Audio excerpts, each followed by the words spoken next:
Hola, ¿qué tal, jóvenes? El día de hoy hablaremos de la conquista y la Nueva España para la materia de historia del derecho mexicano. Y bueno, hablar de la conquista y Nueva España es necesariamente hablar, por un lado, de las instituciones de la conquista, la encomienda, el repartimiento, el derecho indiano, pero también con sus fuentes, y la supervivencia de lo que quedó del derecho prehispánico. Aquí vamos a profundizar en forma específica en las diferentes instituciones jurídicas, sociales, política, laboral, que fueron creados en resultado a partir de la conquista, siendo estas las capitulaciones, la hueste, la instrucción, la encomienda, el repartimiento, y todas ellas desde la estructura y la organización netamente normativa. Pero también vamos a analizar al derecho indiano como un cuerpo normativo con aplicación en las Indias, junto con el derecho castellano y en una medida muy pequeña el derecho indígena. Se estudiará su marco conceptual, características, fuentes y además el orden de prelación. Al finalizar este video conocerán que el derecho prehispánico fue reconocido por las autoridades españolas para continuar su aplicación en la Nueva España. Todo esto con la finalidad de obtener un enfoque más preciso sobre el proceso de transculturización que surgió como consecuencia de la conquista de Hispania en el continente americano. Así que, ¿qué les parece que iniciamos con las instituciones jurídicas de la conquista? Y de aquí vamos a identificar tres, tres instituciones jurídicas que los conquistadores usaron para su empresa colonizadora en las Indias. Y la primera es la capitulación, que es como una especie de convenio que surgió en la Edad Media, donde los reyes católicos renunciaban al monopolio de la empresa de las Indias, concesionándola a los particulares, esto para 1499, en razón de que al inicio de esta gran epopeya los gastos corrían por el erario público, pero a los 7 años, porque los beneficios económicos definitivamente no compensaban los gastos. El objeto de estas capitulaciones eran los descubrimientos y las conquistas, y sus elementos los siguientes: un permiso o licencia para descubrir o para conquistar, bienes y servicios que el conquistador se comprometía a aportar, títulos y franquicias que el monarca otorgaría al empresario, las personas que irían en la expedición. Y por último, se estipulaba generalmente el plazo de 1 año para la realización de esta empresa. La siguiente es la hueste, una institución de origen medieval de naturaleza castrense, por medio del cual un señor o un consejo municipal por sí mismo organizaba a un ejército para ejecutar a nombre del rey un hecho de armas que iba a ser em, cambiado por algunos privilegios, sobre todo por el territorio, por el ganado, es decir, el capitán se embargaba en su hecho de milicia de manera voluntaria, a cambio de obtener alguna participación en el botín de lo que resultara su guerra. La hueste como forma militar, junto con las capitulaciones, resultó en realidad ser muy exitosa, pero en tiempos de la conquista. También en las huestes iban oficiales reales, autoridades fiscales, quienes se iban a encargar de cobrar los impuestos que correspondía, él conquistaba y la corona recogía sus impuestos. Junto a ellos, los eclesiásticos que cubrían esta imperiosa necesidad de la implantación del tipo espiritual de los conquistadores y en los territorios conquistados, la evangelización. Los marinos eran profesionales, su función era trasladar a la hueste por el mar Por ello se les pagaba un salario.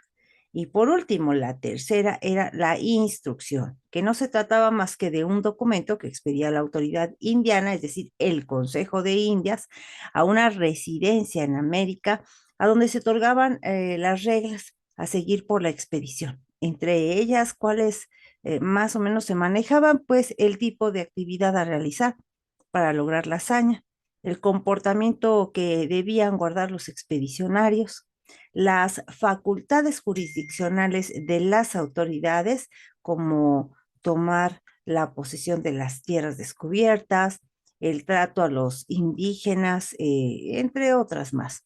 No todas se cumplían. En otras palabras, contenía todas las reglas que se debían ejecutar en el proceso de colonización en los territorios conquistados. Pero ahora, jóvenes, hablemos de la encomienda. Algunos de los historiadores más destacados, como Guillermo Margadant, para él, la institución de la encomienda consistía en que un español recibía el privilegio de cobrar los tributos de algunos pueblos indios, de acuerdo a una tasa que estuvo previamente estipulada. A cambio, tenía la obligación de cristianizar a los nativos, dedicar una cuarta parte del tributo a la construcción de iglesias y además supervisar la aplicación de las leyes protectoras a los indios. En realidad no había una supervisión como tal y la última no se cumplía. Las autoridades españolas crearon en las Indias esta institución con causas ciertas. ¿Cuáles eran esas? Bueno, otorgar recompensas a los primeros conquistadores, de la intención del erario de anexar a los indios a la economía colonial, de cristianizar a los indios sin ningún costo para la corona, pero sí que quedaran como súbditos. Y cuatro, el fortalecimiento de la organización militar. Pero también encontramos entre los deberes del encomendero los siguientes. No podía enajenar la encomienda, por lo que no se le fincaba hipoteca. Los frutos de la hipoteca sí podían ser hipotecados. Las encomiendas eran indivisibles. Debía agrupar encomiendas muy reducidas. Existía la confiscación de tributos a los encomenderos para sostener situaciones de emergencia, la fijación de tasa de tributos y por último contribuían al pago de gastos de evangelización. De tal manera que las encomiendas daban lugar a latifundios privados cuando los indios se resistían a ceder sus tierras a los encomenderos. Estos traspasos estuvieron bajo el control de las audiencias, que eran quienes supervisaban que los indios no fuesen perjudicados, y en caso de ser así, eran citados para que manifestaran su opinión, pero como se dejaban intimidar y fácilmente, pues este medio de control en realidad nunca fue muy eficaz.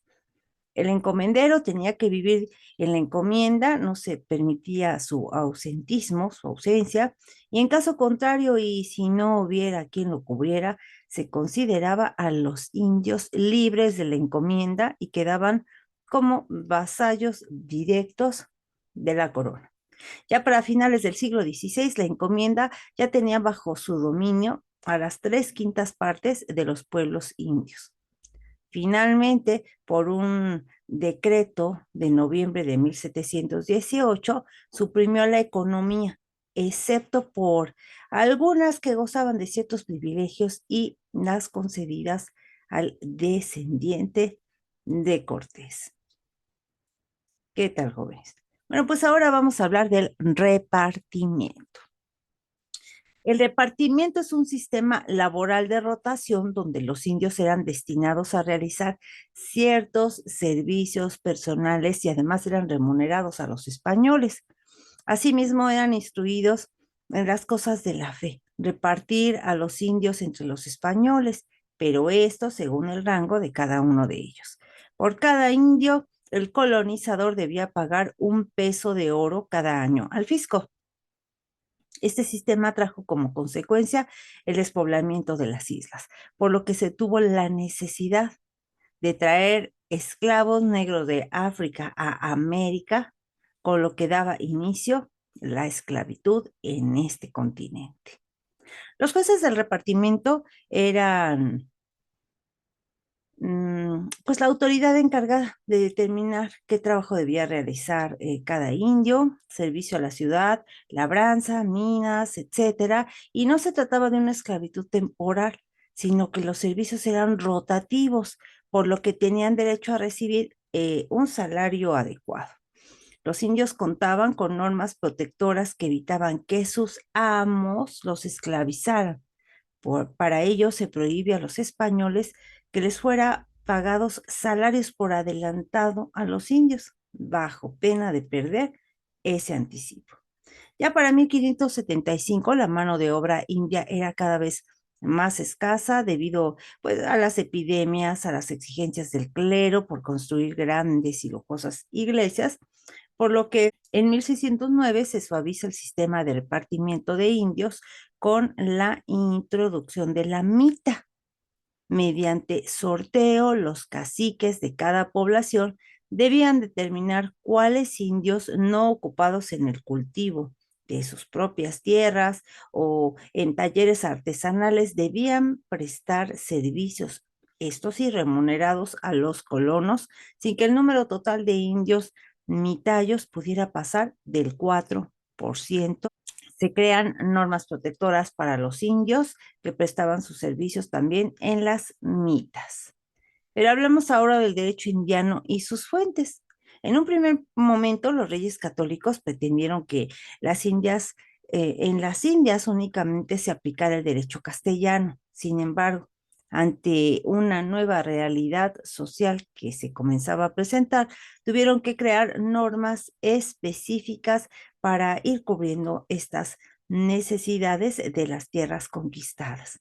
Así nace un nuevo derecho, el indiano, que junto al castellano eran los que estaban vigentes en la colonia. Pero ahora bien, desde el punto de vista de otro historiador, Oscar Cruz Barney, dice, en sentido estricto, el derecho indiano es el conjunto de leyes y disposiciones de gobierno promulgadas por los reyes y por las autoridades a ellas subordinadas para el establecimiento de un régimen jurídico particular en las Indias. En sentido amplio, deben considerarse también el derecho castellano, las bulas papales, algunas capitulaciones, las costumbres desarrolladas en algunos municipios de españoles y las costumbres y disposiciones indígenas siempre que no fueran contrarias a la religión católica o al rey. Respecto al ámbito de aplicación de las normas, el derecho castellano tiene carácter supletorio respecto al derecho indiano, ya que este se aplicaba en circunstancias que, pues por no estar previstas en la norma española, requerían una regulación propia.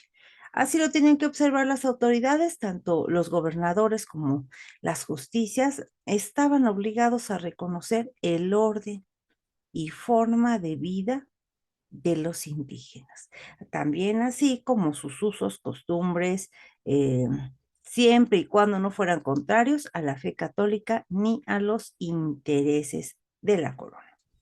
Según este historiador Oscar Cruz Barney, las características del derecho indiano son las siguientes. Primero, es un derecho casuista. Esto trae como consecuencia una profusión de disposiciones, ya que se legislaba sobre cada caso concreto en busca de generalizar la solución adoptada. Una gran minuciosidad reglamentaria. Otro autor, Ots Capdecki, señala que los monarcas españoles pretendieron tener en sus manos todos los hijos del gobierno de un mundo tan vasto, tan complejo en su diversidad y tan lejano que lo mismo quisieron conocer a los grandes problemas políticos y económicos que estaban afectando a las Indias, como de cuestiones minúsculas que interesaban a una sola ciudad o a un reducido distrito rural. Otro más, con una tendencia asimiladora y uniformista. Los monarcas castellanos buscaron que la vida jurídica indiana quedara estructurada con base en las concepciones peninsulares. Sin embargo, las instituciones adquirieron una serie de modalidades propias del ambiente geográfico, social y económico indiano, como era de esperarse. Y por último, con hondo sentido religioso y espiritual.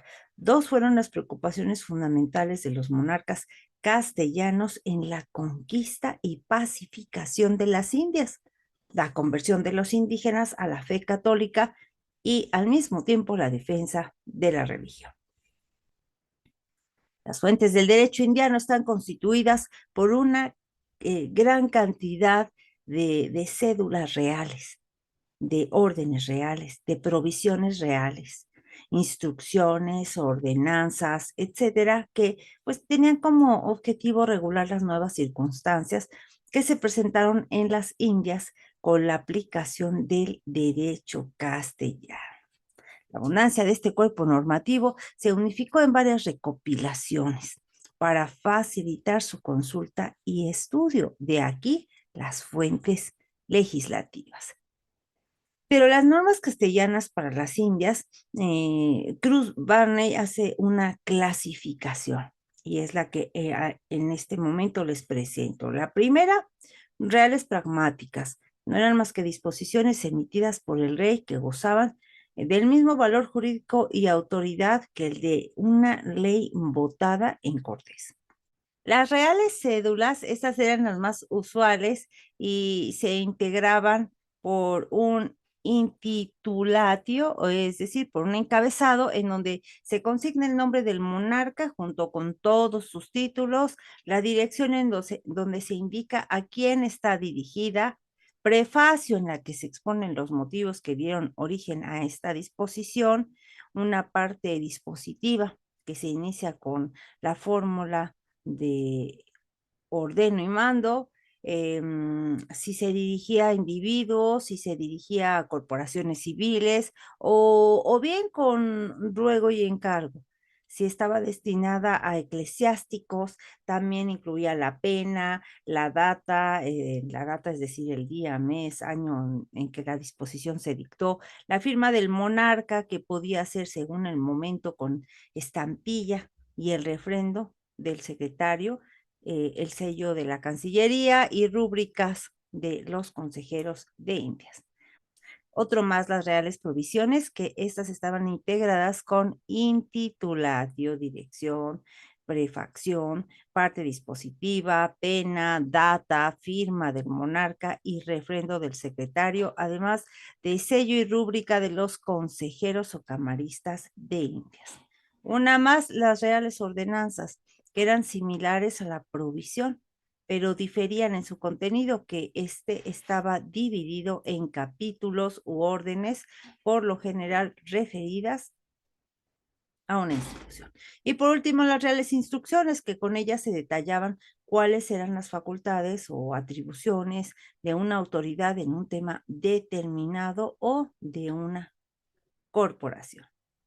Pero otra de las fuentes indiano era la doctrina, que se integraba por literatura de comentarios generales, por monografías de la época. Una de las obras principales es la realizada por Juan de Solórzano Pereira en su obra de Indiarum Iure de 1629, y entre muchas otras. Como tercera fuente aplicada en el México colonial estaba la costumbre, validada por las autoridades, ya que en esa etapa era muy fuerte. La etapa de creación del derecho indiano culmina para 1821, subsistiendo este derecho provisionalmente en todo lo compatible con la nueva situación política, hasta que gradualmente algunas de sus normas se fueron agregando a la legislación de un México independiente con ganas de construir una nación, y otras más fueron abrogadas. El orden de prelación de las Indias, es importante comentarlo, jóvenes, fue el siguiente. Primero, leyes dictadas especialmente para indias, ya sea en la península o bien en las propias Indias. Segundo, las costumbres practicadas en los municipios de españoles en Indias o costumbres criollas.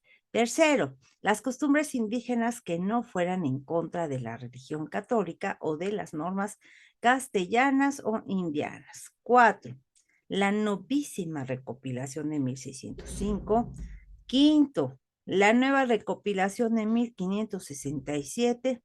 Sexto, las leyes del Toro de 1505. Séptimo, ordenamiento de Alcalá de 1348. Y octavo, las 7 partidas. ¿Qué les pareció, jóvenes? Muy interesante, ¿verdad? Bueno, pues ahora vamos con la supervivencia del derecho prehispánico, cómo la fue pasando con todas estas transformaciones que estaban sucediendo. Y desde la política de la corona se estableció que no desapareciera por completo el derecho prehispánico, sino más bien que éste fuera incorporado al nuevo sistema jurídico que ahora iba a ser vigente. Sin embargo, como el derecho indígena se basaba prácticamente en las costumbres, pues estas debían ser aprobadas por la autoridad española y además ser ratificada o confirmada su vigencia siempre y cuando fuera compatible con los intereses de la corona y del cristianismo. Así, vamos a poner un ejemplo, que entre los indígenas se escogía a los jueces pedáneos, es decir, estas autoridades administrativas, escribanos, regidores, alguaciles y otros ministros de justicia, quienes administraban la justicia de acuerdo a sus usos y costumbres y además resolvían los asuntos, aquellos de menos cuantía en sus poblaciones. Sin embargo, a la llegada de los españoles, los aztecas no tenían separadas las normas religiosas y sociales de las propiamente jurídicas, no ubicaban cuál de entre cualquier cantidad de normas que los dirigía eran derecho y cuáles otras eran estrictamente religiosas. En pocas palabras, no había una secularización, no había un secularizado del derecho. Debido al proceso de culturación, a la evangelización, los indígenas fueron perdiendo muchas de sus costumbres, ya que por conveniencia y en pro de su beneficio, convinieron en adaptarse al nuevo sistema. Es así que los caciques fueron los primeros en ser evangelizados y en aprender el idioma castellano, por lo que al ser los líderes, esto servía como ejemplo a la población y con ello se facilitaba la incorporación de las costumbres occidentales entre los indígenas. Pero ya aunado a lo anterior, se crearon colegios dirigidos por sacerdotes donde se enseñaba la lectura, la escritura, música, retórica, lógica, filosofía y medicina indígena. Poco a poco las características culturales, los aspectos alimenticios y de convivencia de las culturas indígenas se fueron alterando y transformando por el nuevo orden, por lo que su estructura familiar fue completamente demolida. Pero la estructura social en la época virreinal estaba integrada de la siguiente manera. La nobleza, compuesta por la antigua nobleza y la nobleza nueva. Los más iguales o comunes estaban representados por labradores y los económicamente dependientes. Y así es como podemos concluir afirmando que en América no existió en su sociedad un proceso histórico de aceptación y asimilación voluntaria del derecho castellano, sino que, derivado de la dominación española, es decir, la llamada conquista que hoy conocemos como el encuentro de dos mundos, este sistema jurídico fue de imposición, respetando en la medida de lo posible, o ellos lo dicen, las costumbres indígenas.